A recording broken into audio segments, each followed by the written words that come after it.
I'm going to talk today about the Netflix documentary, I believe it's called Root Cause.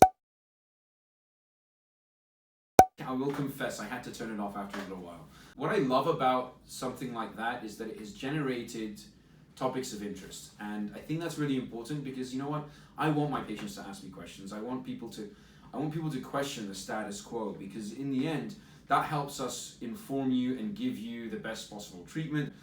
To me, a patient that understands the why something's being done and how is always going to be better off than somebody, who just doesn't question anything. There are nothing short of the millions of root canal treatments that are done in this country. And I'd like to define what a root canal treatment is, because I think that there is some misconceptions. Every tooth has an inner part.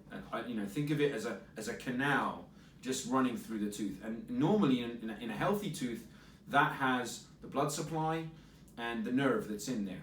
In reality, the tooth is technically a living organ. However, the parts of the tooth that we see already developed, and it is not continuing to, the nerve really plays no major role once the tooth is developed. It is just there as a remnant of its development.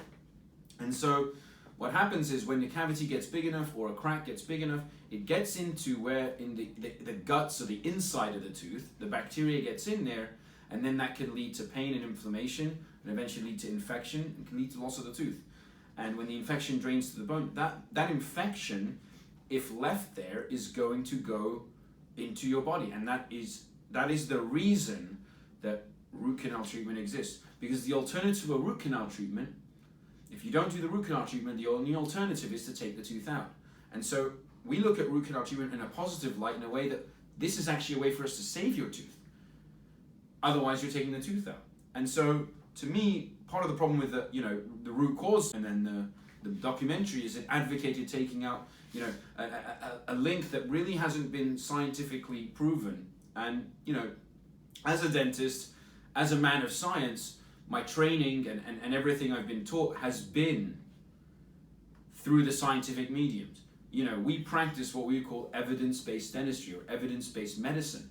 And evidence-based medicine requires studies and techniques of presenting research and studies so that the data that we collect is accurate.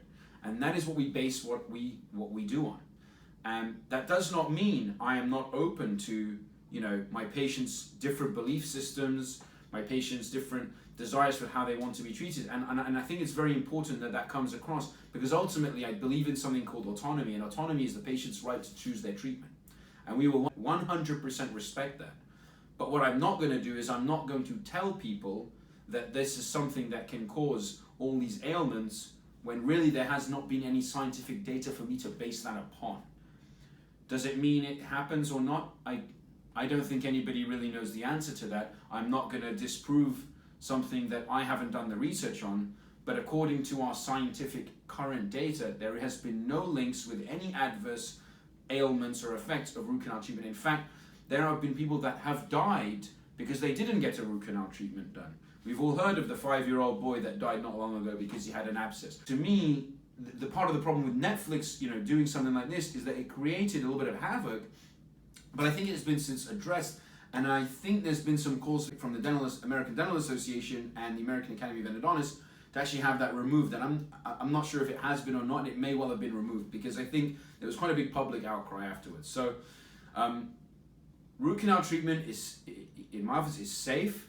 It is done to the highest possible standard, and really it is a way to save your tooth. And contrary to popular belief, it doesn't always have to be uncomfortable. I know that's one of the biggest things my patients kind of are apprehensive about when they do need something like that. So we do everything to make sure you're comfortable. We are following the latest guidelines. We're using the best equipment, and the replacement of a tooth that is missing is an implant, and that's what they've been advocating. However, to me, there is no better implant than your own tooth, and if we can keep your tooth there for as long as you live, that is always going to be the best option for you. So I hope that's helpful. I know it's kind of long, but I just wanted to explain that, so thank you.